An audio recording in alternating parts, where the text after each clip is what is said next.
look at linear models. So you've all heard of scatter plots before, I hope. And scatter plots is when you have a set of data and then that data begins to go on the graph. This is a different way of putting ordered pairs. Experience in weeks goes on one axis and then the words per minute goes on the other axis. What we find is that the experience in weeks, this is what we call the independent variable. Okay, this thing is going forward.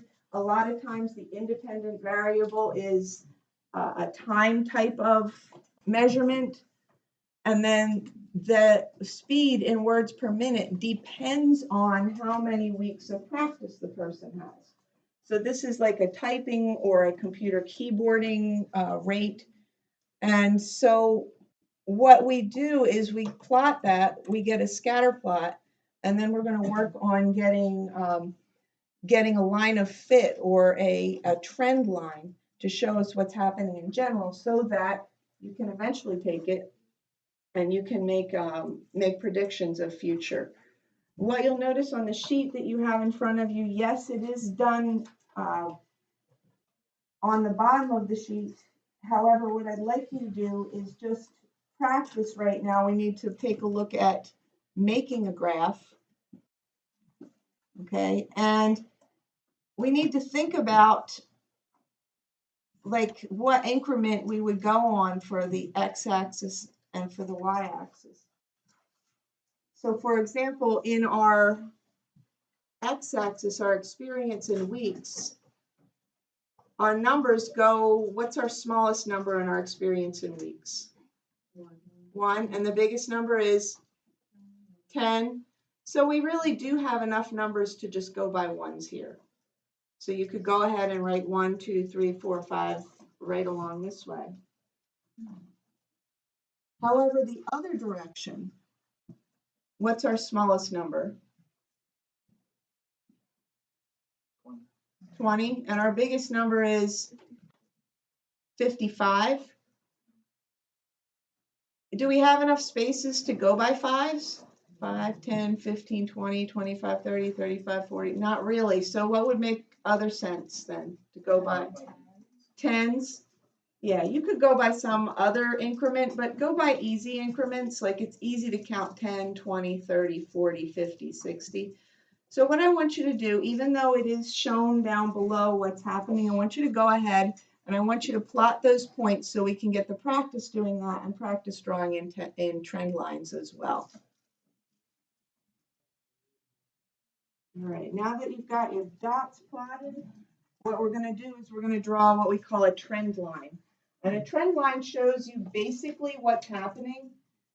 But since it's based on collected data, that means that your line isn't going to be a connect the dots type of thing. Your trend line actually has to be a straight line that goes as best as it can through the midst of the dots.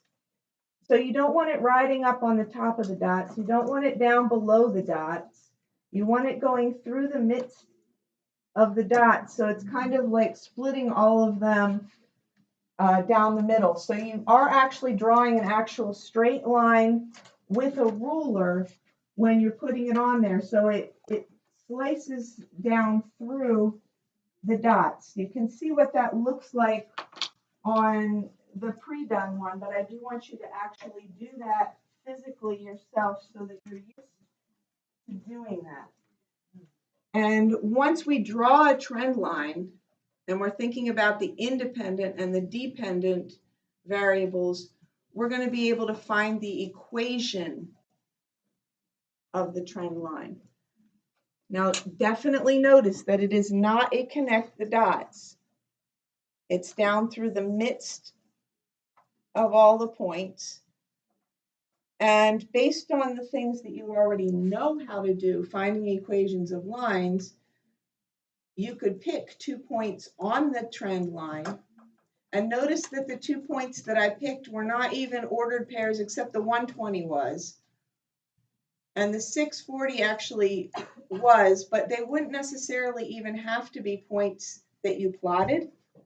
It's just that these two actually landed directly on the trend line that I drew in. So we could use those two ordered pairs in order to find the equation. So even though it's done there on the sheet, I do want us to go through that process again. So I do want you to follow along as we go through this so that you're going through the process. So I do ask you to kind of like write it and follow right along.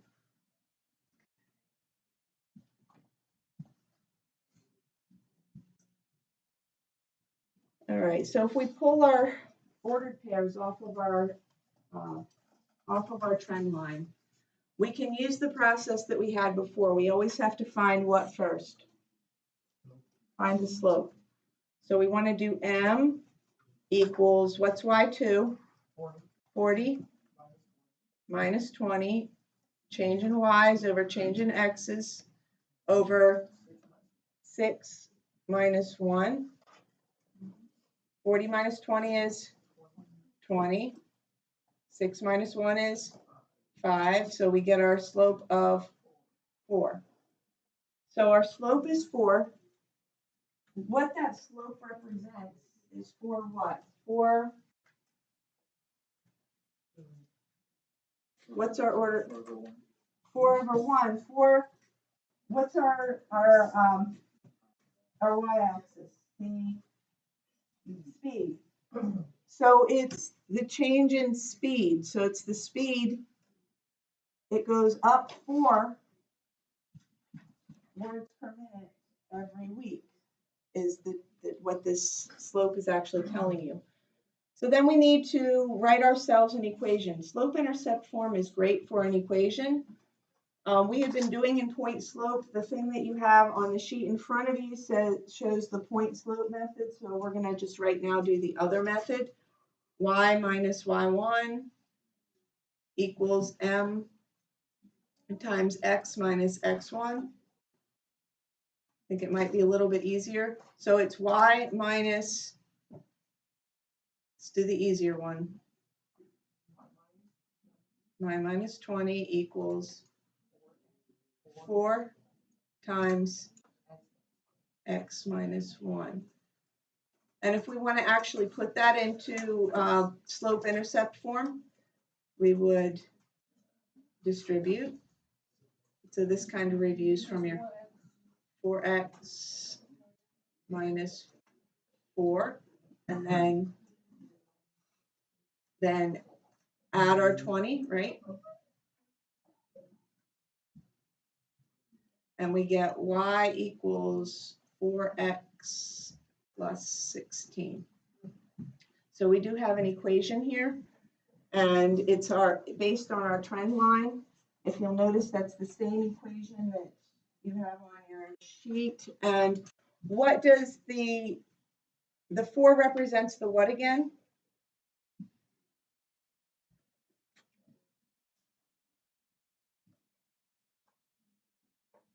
The 4 is the rate of change of speed, right? And the x represents the number of weeks, experience in weeks, and the y represents the what? The speed. Good. So let's go back to this. And here was the other way of doing it with y equals mx plus b and plugging it in and solving for b. Either way, we get the same equation. The speed, x is the experience. This is our rate of change of words per minute. And then this is this would be our starting words per minute.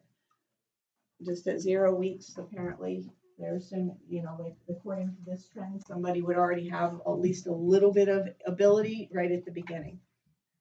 So what we have here, if you turn your sheet over, is we have a question to deal with. If the trend continues, how fast can someone be expected to be after 12 weeks? So what would you do to find that? Good, plug in 12. So we would do y equals 4 times 12 plus 16. So 48 plus 16, so y is going to equal 64. So you would expect that after 12 weeks, they would be up to 64 words per minute. I mean, your logic should tell you that it will top out at some point, because if you go for 100 weeks, you're obviously not going to get like the huge amounts of words per minute that would be. But the trend does continue for a certain amount of time, and it is useful to see that. All right, now on scatter plots, and I do have this on your sheet as well. There are different types of trends. And if it's going up like this, we do have an outlier here, and the outlier is just kind of hanging out here. It doesn't fit the trend. No correlation if there is. No correlation if they're just kind of scattered like this randomly. And then a negative correlation if it's going down. And you get those by thinking about what your trend line would look like if you did put it through the middle. Even though there's this one weirdo point out here, okay, somebody collected data and there was one that didn't seem to fit the pattern, but that doesn't mean that there's no correlation. It just means that there was an outlier, and sometimes you throw out certain data points when you're analyzing.